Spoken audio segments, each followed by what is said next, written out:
Most First Ladies are content to stay out of politics and just enjoy the fabulous social life. But Hillary Rodham Clinton is as much a political beast as her husband and former US President Bill Clinton. Known for her deep commitment to social issues, the outspoken feminist has never been afraid of making enemies. A trait that stands her in good stead in the dog-eat-dog, male-dominated world of politics. As the clock ticked over into the new millennium, she took the opportunity to share her vision of America's future. For in the new millennium, the world will be looking to America for leadership in meeting our great common challenges.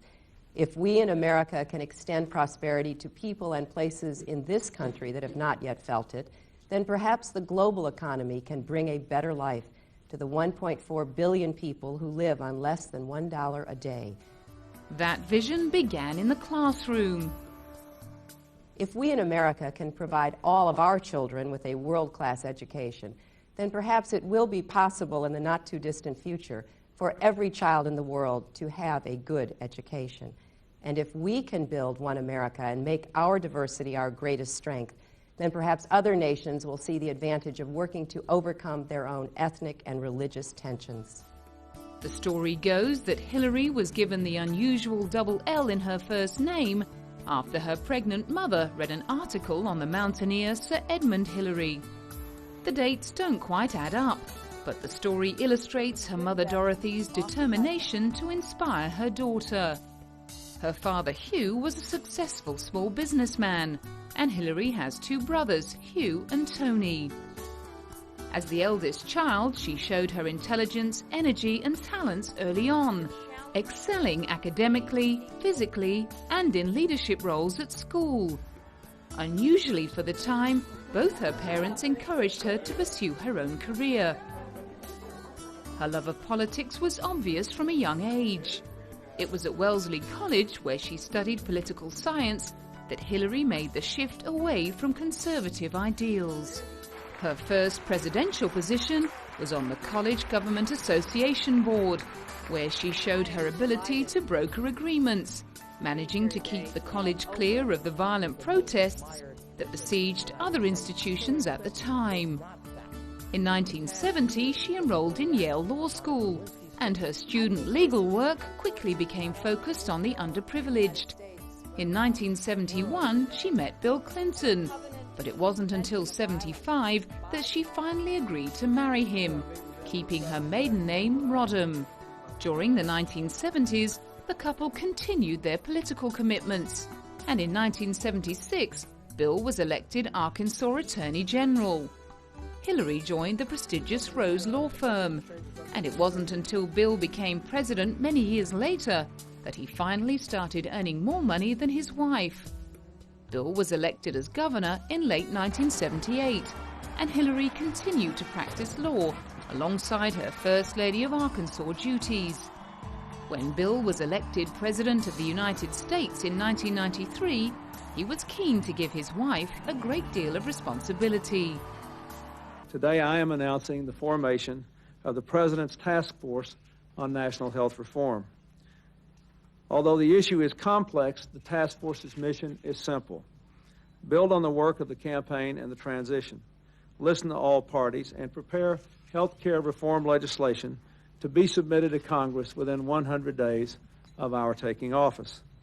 This task force will be chaired by the First Lady, Hillary Rodham Clinton, and will include the Secretaries of Health and Human Services, Treasury, Defense, Veterans Affairs, Commerce, Labor, as well as the Director of the Office of Management and Budget and senior White House staff members. Aware that the skeptics would not believe that change was possible within 100 days, Bill warned they were in for a surprise. I think that in the coming months the American people will learn, as the people of our state did, that we have a First Lady of many talents, but who most of all can bring people together around complex and difficult issues to hammer out consensus and get things done. 3 years into the presidency, Hillary was warding off trouble that had first begun in 1992. The Whitewater controversy revolved around the Clintons' loss of their investment in the Whitewater Development Corporation. Accusations were made that Hillary's law firm faced a conflict of interest, but Hillary didn't agree. It was a good investment offered by somebody who knew a lot, who could provide a lot of good advice, and I was lucky and made the decision to stop when I did. The First Lady was eventually cleared of all illegality. In 1997, Bill began his second term in office. These were to prove difficult years for Hillary. However, she continued to pursue her passions. In 1998, she was in Bulgaria at a women's conference, which was attended by many of the First Ladies from the area. In the formerly communist country, she told the gathered company that she was thrilled to be working alongside women who were breaking down traditional boundaries. I'm very honored to be here with you this evening.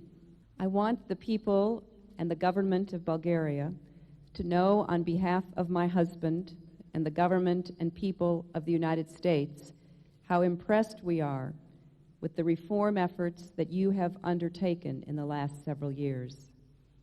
We know that the path of reform and change is not easy. It is not easy in any democracy, including the United States, and it takes persistence and effort and compromise. But we also know that the progress you have made will continue to develop and bring benefits to your people. And please know that the United States is proud to be a friend and partner with Bulgaria. Although Hillary traveled on state business, it must have been a relief to be away from Washington, as the scandal surrounding Bill and the intern Monica Lewinsky gathered pace. Hillary publicly announced that she would stick by her wayward husband. You know, when you're a part of a family, you're supposed to be able to know that there'll be a seat waiting for you in good times and bad times. Insiders noticed that Monica was not the first woman to catch Bill's eye outside of his marriage. He initially denied the rumors, but the lie was eventually uncovered, and it led to his impeachment. Many couldn't understand why Hillary continued to support him. But the author of a biography published in 1999 suggested their relationship was complex. In a 4-day visit to Israel in 1999, Hillary reiterated the mantra she holds close to her heart, that children's safety is the most fundamental of human rights. It is certainly not unthinkable that here in Israel, this generation of children may finally live out the majority of their lives in a land secure and at peace, free from the terrible shadows of terrorism and war. So we know our children may very well live healthier, longer, and in many ways materially richer lives than we or certainly our parents or grandparents enjoyed.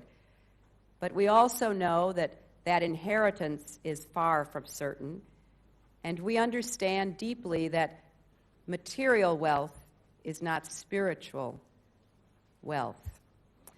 The hopeful possibilities of the future are meaningless if our children cannot feel or be safe day to day.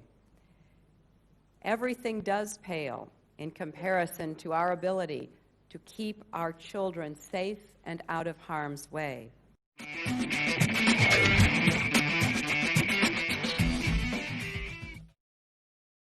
As Bill's presidency came to an end, Hillary was able to begin to expand her own political aspirations. In the year 2000, it became increasingly obvious that she was keen to run for New York's Senate seat, a very important step for anyone considering the future presidency. Locals in the notoriously tough town were skeptical. I think that I like Hillary as a First Lady, and I like her as a role model for young girls and young women. But for Senator for New York, she's never lived in New York, so I really don't think how she could make New Yorkers her first concern. Hillary was initially standing against the mayor of New York, a contest that was destined to become ugly. If it's Rudy Giuliani and Hillary, it's going to be the most fun campaign. I think she has no idea what New York is about.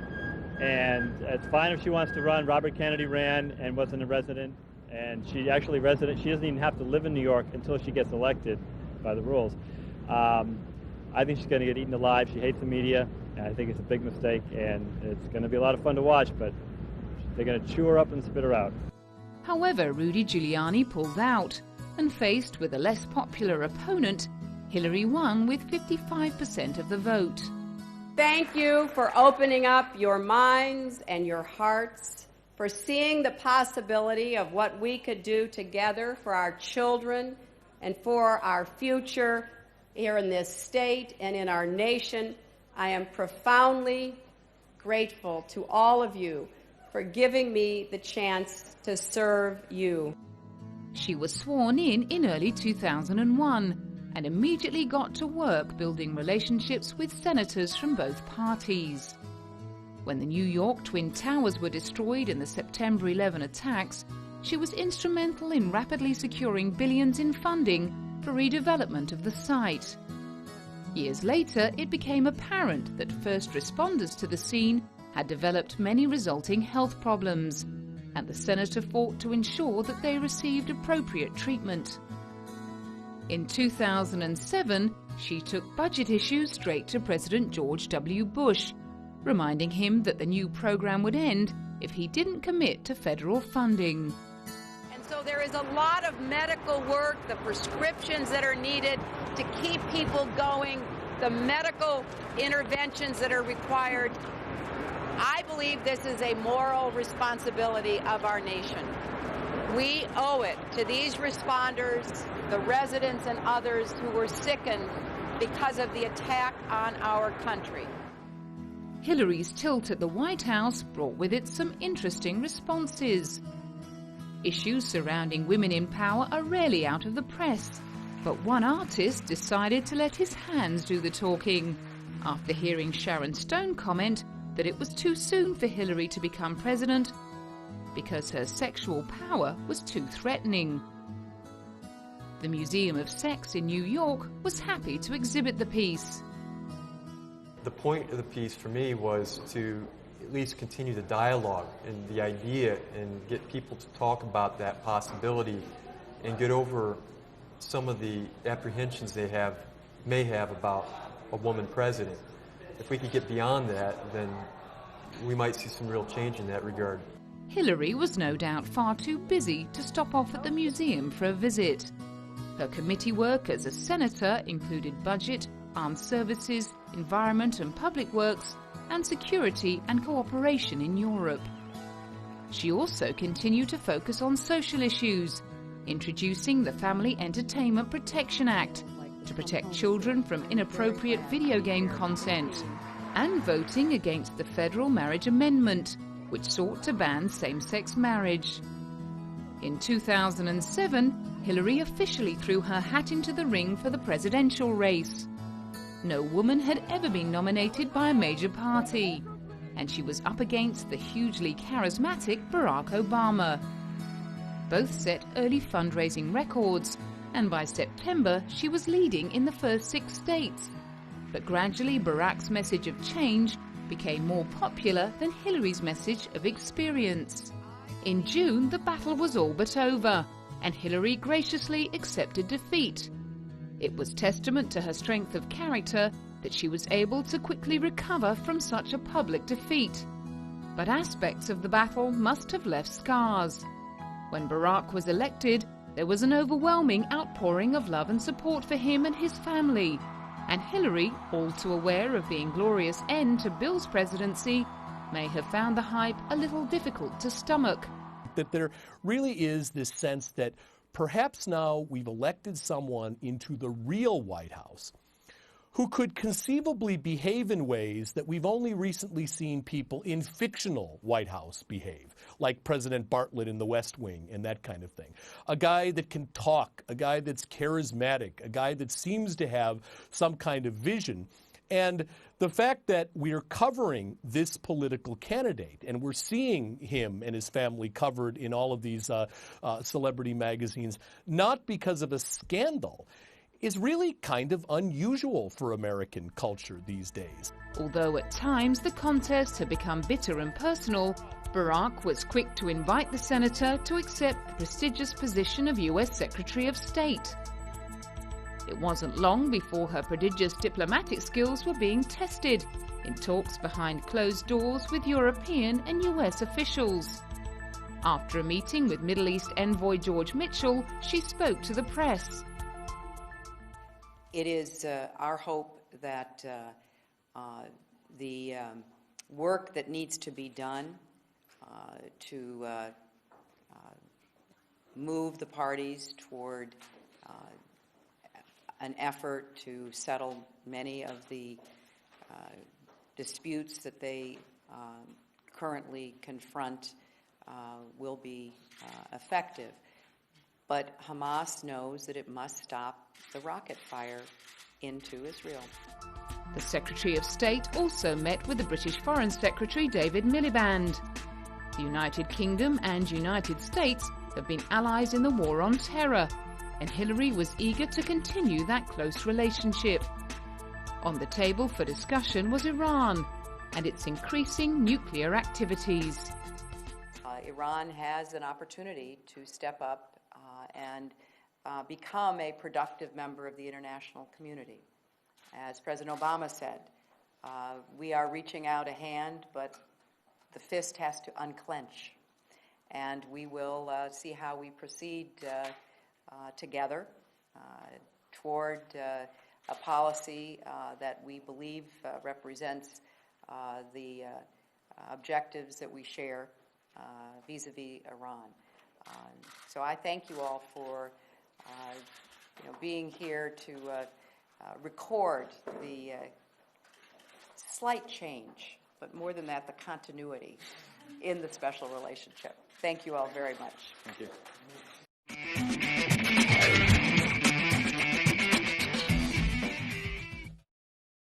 From early in her career, Hillary faced the kinds of barriers which an equally ambitious man would not. In an acknowledged double standard, a career-focused man is celebrated, but a woman who puts her career first faces a great deal of suspicion. She and Bill have one daughter, Chelsea, who was born in 1980. But motherhood has done little to soften Hillary's public image. Aware of the criticisms, she has taken the opportunity to realign herself with more traditional family values when she can. At the beginning of Bill's presidency, she posed for Vogue magazine. In the photograph taken by Annie Leibovitz, the First Lady refused to wear the black off-the-shoulder gown, wanting to distance herself from anything sexually provocative. She also performed the traditional First Lady duty of placing the top ornament on the national Christmas tree, a frivolity she undertook with grace. The Secretary of State has always kept social causes close to her heart, and in 1996 she had the opportunity to meet perhaps the world's most famous ambassadors of the underprivileged. The Princess of Wales was in the US to raise money for one of her charities, and the two high-powered women met over breakfast at the White House. I want to welcome all of you, and particularly our guest of honor, Diana, Princess of Wales. I was thinking as I met her in the Blue Room that this is one of the nicest British invasions that the White House has ever had. The other one, as some of you may remember from history, burned the place down, but now we have the metaphorical equivalent of that excitement here in the White House. And it's because she is a woman who has had a tireless commitment to the homeless, to AIDS, cancer, leprosy, and other health issues. And we are so pleased that she is lending her support to this continuing fight against breast cancer. Alongside her heavy political workload, Hillary is also a published author. In 2003, she released her memoir, Living History, for which she received a rumored sum of over $5 million US. And only 1 year later, her husband's memoir, My Life, hit the shelves. He was reportedly paid double. Hopefully an opportunity to hear what Clinton personally felt about a lot of things that he couldn't comment on when he was in office, the scandal and sort of his feelings on Kenneth Starr, and an opportunity to hear, what, in retrospect, he thought of his presidency and what the mistakes were in particular, because we're in a bit of a quagmire now. Some buyers were no doubt keen to get an insider's glimpse of the famously complicated marriage. We had a lot of people come in today to the store to sign up. This is the first day that we put the book on sale, and we had quite a few customers, probably around 300 or 400 so far, and we have all the way until the 22nd, so we expect it to be a very successful signing. Hillary's current high-profile role in the government sees her travel the world. She's now in a fantastic position to bring about change in areas that matter to her. In 2009, she was in India for talks on the increasingly urgent topic of climate change. The challenge is to create a global framework that recognizes the different needs and responsibilities of developed and developing countries alike. And I not only understand, but I agree with the concerns of countries like India. The United States and other countries that have been the biggest historic emitters of greenhouse gases should shoulder the biggest burden for cleaning up the environment and reducing our carbon footprint. The Secretary of State showed the masterful diplomatic delicacy she is renowned for. Today we are called to collaborate once again. We have to work together because it's imperative that we invest in the science that will increase crop yields, that we do more to link farms and markets so that farmers can sell their products, that we expand the export of technology and training to bring more assistance to farmers in vulnerable communities worldwide, and we strengthen our response to climate change, which threatens the waterways that sustain agriculture in many parts of the world, including South Asia. The same year, she was in Kenya, where she told a university audience that America was finally taking concrete steps towards addressing its status as a major cause of the world's pollution. The United States is now, under President Obama's leadership, accepting our responsibility for having been historically the largest greenhouse gas emitter. And we are moving very aggressively. We put about $90 billion into a fund in our own country to develop technology, to make changes so that we could actually begin to reduce our emissions, regardless of what Copenhagen ends up with. She also discussed the rights of women, and in particular, the violation they suffer during periods of war. It is the worst example of man's inhumanity to women.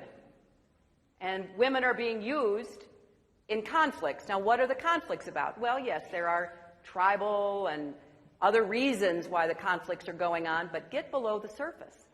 It's because there are mines in eastern Congo that produce the minerals that go into our cell phones and our other electronics. There is a lot of money being made by a lot of people, but it sure isn't helping the people of the DRC.